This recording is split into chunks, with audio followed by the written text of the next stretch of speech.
I was once told by a friend of mine that you don't cry in Africa. For if you started crying, you would never stop. So that friend was Daniel Zunu. This is Daniel. He recently turned 65 in April. That makes him 10 years older than the average life expectancy of a man in West Africa. Daniel and I were driving through an industrial part of a city, and I started crying because I often cry in Africa. And I was crying because I was watching this little boy play in a puddle of motor oil, and he was about 2 years old, and it was thick with grease. You could see the sheen on it. He was playing outside of his home, which was a tipped-over dump truck.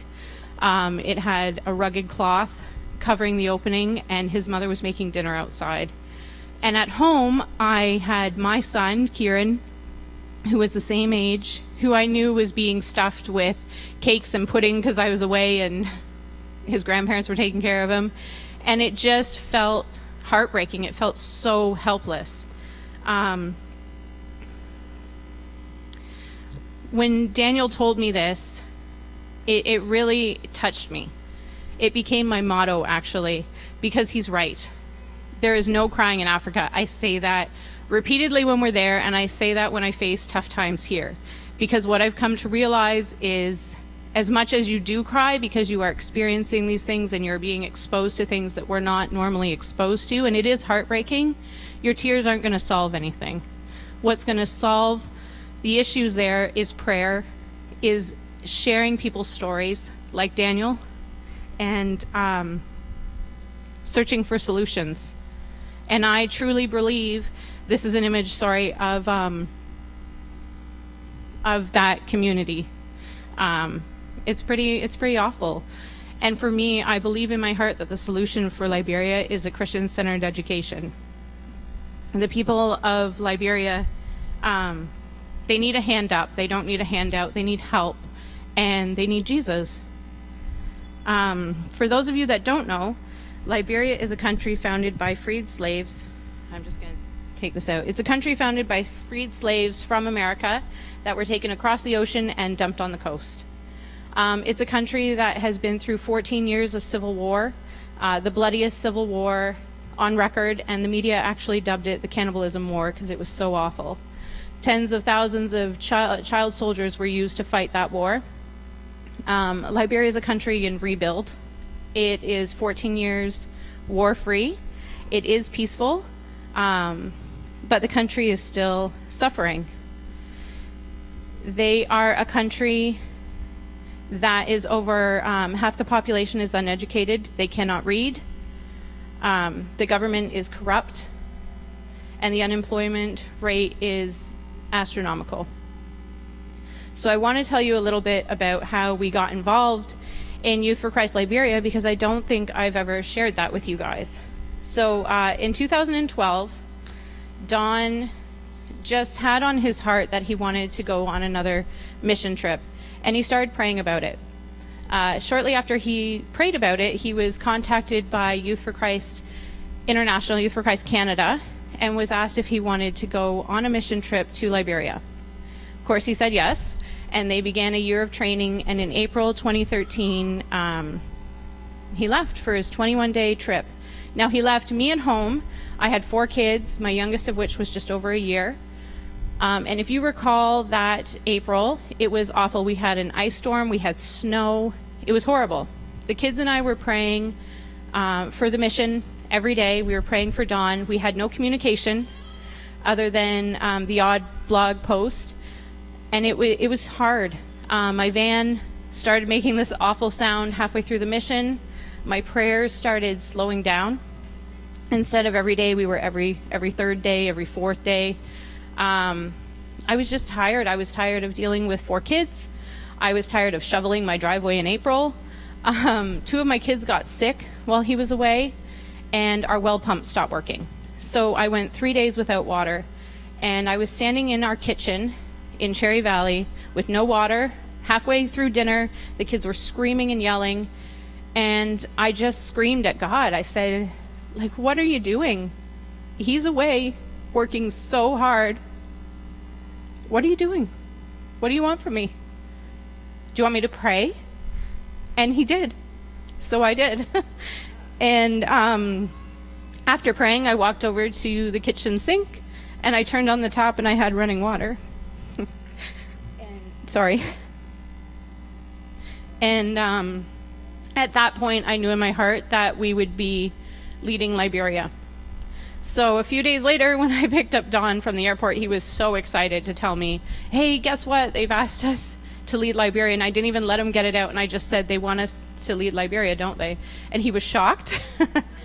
But that's what he wanted, and that's what God wanted, and that's what I wanted. It's amazing how God can put a love of a people you've never met so deep in your heart. So Dawn and I have been traveling to Liberia ever since. Last November, we were fortunate enough to bring our son Kieran along. You want to say hi?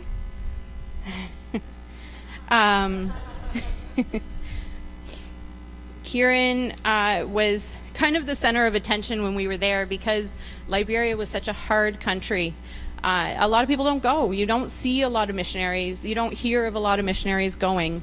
When I checked the statistics in November, there was only 3 non-for-profit organizations established in Liberia out of a country of 4.2 million.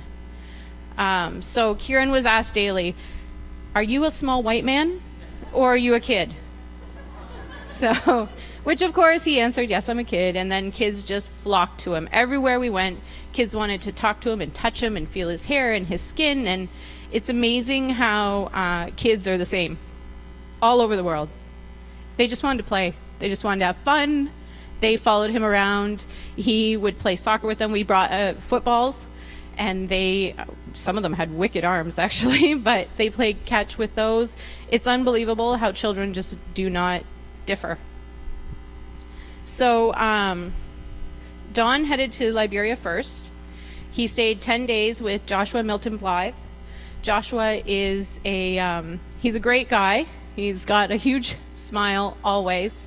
He is an evangelist, and he takes in former child soldiers.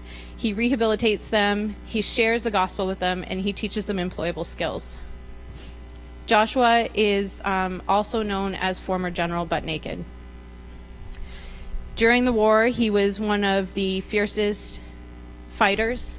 He commanded an army of all children, age 20 and under. He has admitted to killing over 20,000 people.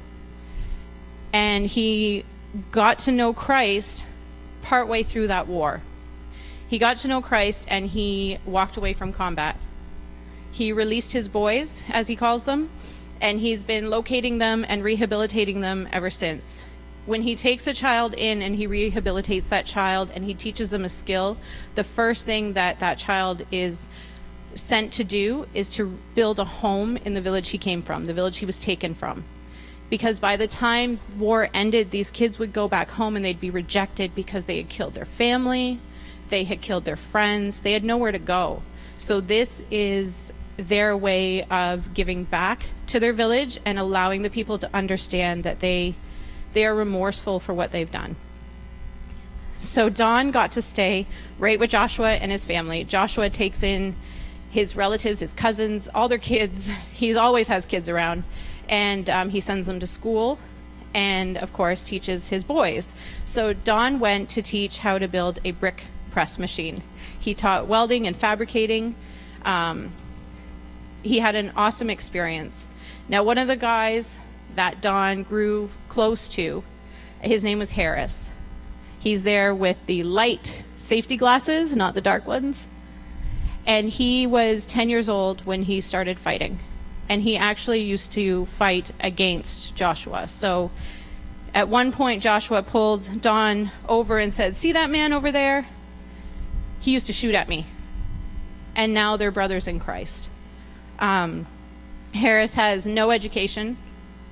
He can barely speak English, even though English is the native language. He came from the interior, so his English is very poor and very broken, which again prevents him from getting employment.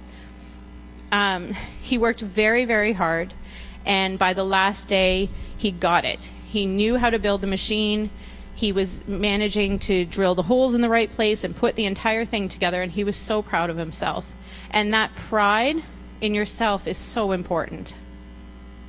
So a local politician heard about what they were doing at Joshua's compound, and he wanted to come see for himself.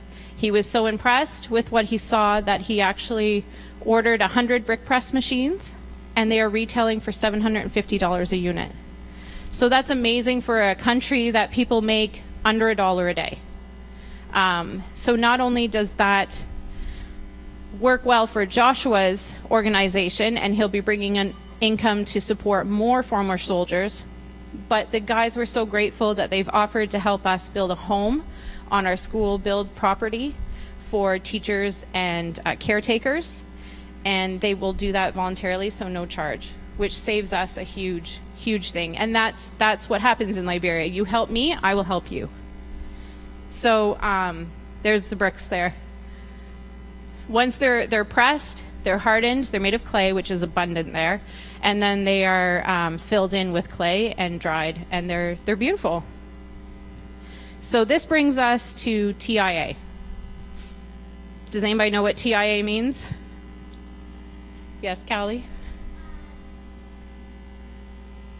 It means this is Africa. It means that what is planned for will change. So when things happen, we call it hurry up and wait. So you hurry up and you get ready, and we're going to leave for church at 9 because it starts at 9:30, and we're all sitting at the door, and TIA, they show up at 11. But that's okay because church really didn't start till 11 anyway. They've done 2 hours of worship. So it's just what it means. And I have come to realize and to understand and relax and know that when I get to Liberia, all of my goals that I have, even though I set them every time, will probably not be reached. Not because of any fault of my own. It just is Africa, and it changes. So this past trip, my intention was to go there and put a roof on the structure we've completed. That didn't happen. We got there, and the price of concrete had dropped significantly. We were paying about $1 a block, and it dropped down to about 78 cents. That's huge when you're ordering 1,000, 2,000. So we decided that it was more economical for us to complete a large section of our school. And in 2 weeks, we had 14 guys working very, very hard, 3 women feeding them, and we were able to accomplish that. During this time, we worked alongside the Liberians, because when you work alongside somebody, you develop a relationship with them. You have to trust them. You have to communicate with them. And even though they can be intimidated by us, you have to remember that in Liberia, the white people that came in, the white people that most people saw were the UN. So they were guys with machine guns in army uniforms, and it's really intimidating. So a lot of them are scared, especially of women, because they didn't see a lot of women. But when you're working alongside somebody, that changes. So my favorite thing that I experienced on the work site this past November was watching the men with Kieran. These men who were taken from their homes, who have killed numerous people, who are war hard, if you know what I mean by that. And they would take Kieran, and they were so gentle with him, and they would teach him their skills, and they were so proud to teach him. So he had very complete lessons in leveling blocks, in placing blocks where they belong, and in digging a well, in mixing cement and pulling water. And all of it is very difficult, but they were so patient and so kind. Now, while we're on the work site, in Brewerville, where our school is being built, there are many, many children who don't attend school. There is one school in the region. It's a Christian school. It's very expensive. So if any of them attend, it's usually the oldest or the most gifted, and the other ones just don't attend school. So our school will accommodate that because it is a free education facility. They will be able to attend, and they know that, so they want to come see us. At first we're kind of like, oh, what are these white people doing here? But then after, they just want to come and help. Some of them will move brush, and they'll just chat your ear off, and some of them don't say anything, but by day 3, day 4, they come and touch you. So my favorite is when the kids show up, because I get to build relationships with them. I get to talk to them. I ask them what they do for fun. I ask them, if you ask them how old they are, they don't know because birthdays are not a significant thing there, but they'll guess. So sometimes you'll see a 4-year-old and he'll say, I'm 10. And you're like, no, you're not, but that's okay. Yeah, these kids, there's some of them at the work site. We try and do a ministry with them when they're there. We try and tell them Bible stories, play with them, feed them if we can, just spend time with them. So I was fortunate enough to play with some kids, if you want to switch, to play with some kids in the brush. They were looking for vines to bundle firewood together to sell. So they had me going through the jungle. They had machetes. I was terrified. I thought they were going to cut me, but anyway, they would have me pull this vine and then they'd cut it and then they'd laugh because I'd always stumble back, which they thought was hilarious. They just thought I was this crazy white lady from Canada who was playing with them because adults generally don't do that. So this year, like every year, this is our school at the beginning of our project. And then we have an image of our school. There we go. So the building the end that we built is the entire building, is 154 feet long and 45 feet wide. The main hall that we built will be used as a chapel and will be used to feed children every day at lunchtime. And for a lot of them, that'll be the only meal other than the odd banana that they'll get. So this year, like every year, I'm going to go to Liberia with goals. I can't guarantee they're going to happen, but I do have goals. One of them will be to put the roof on the school because it's just been my goal for a couple years now. As soon as we get that roof on, we can start using it. Along with the team, I would like to offer a VBS program in the Doe community. The Doe community is a very poor part of Liberia. It's just off the capital.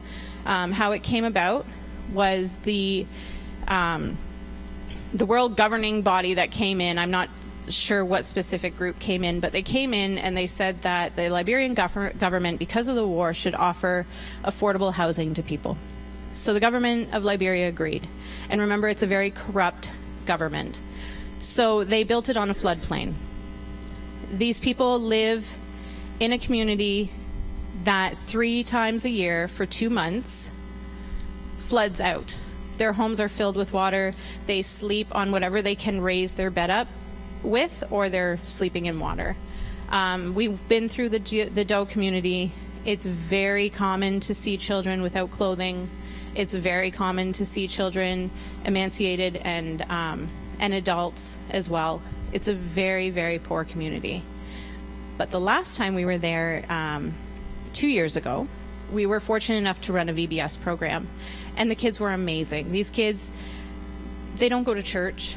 They tend to not have parents that would supervise that. Their parents are working or their parents are just not there. But they showed up at our VBS, and Emmanuel Baptist was generous enough to donate these Bible tracts, and it was the story of Jonah. So what we did was we interacted with them. We did the story of Jonah. We threw kids on Don's back and he was the whale, and we had other team members act out other parts. The kids loved it. But I only had 75 tracks. I did not put a limit on the kids that could come. I just said, you know what? We have 75. That's just how it is. And we prayed, and as we were handing out the tracts to every kid, we got to the last one. At the last kid, 75, they all received one. So that's a God thing for sure. But this year we're hoping to run another program. Everybody on our team has a heart for children, which is super exciting. They want to build relationships with the Liberian people. And the one thing I am so looking forward to is watching these girls who are 22 to 17 grow in their faith and grow in relationship with one another, with God, and experience God in a real way, to learn to live by faith. And I want to grow as a team. So I'm super excited for the mission. It's the beginning of August. We're going for 2 weeks. Pray for us. We are doing some team building leading up to that. We're going June 13th for our vaccinations, and we have some girls that are pretty nervous about that. So if you remember us on June 13th, please pray. I'm going to close with saying, so far God has blessed me and allowed me to be this crazy Canadian lady that climbs through the brush and rides in backs of pickup trucks down bumpy roads through the jungle of Liberia. God has opened my eyes and allowed me to see past the poverty that people experience every day and to get to know Liberians for who they are. I've been blessed to watch a woman who makes gravel for a living go to church, praise God with tears in her eyes because she's alive. I truly believe that as much as Africa needs us, we need Africa more. When you experience things like that, it touches you so deep inside. I believe it's important to be a missionary. I believe it's important to be a missionary at home. And if you're called, then across the ocean. I believe that whether you are called to go or you are called to give, we're all called, and it's so important to follow that calling. Thank you.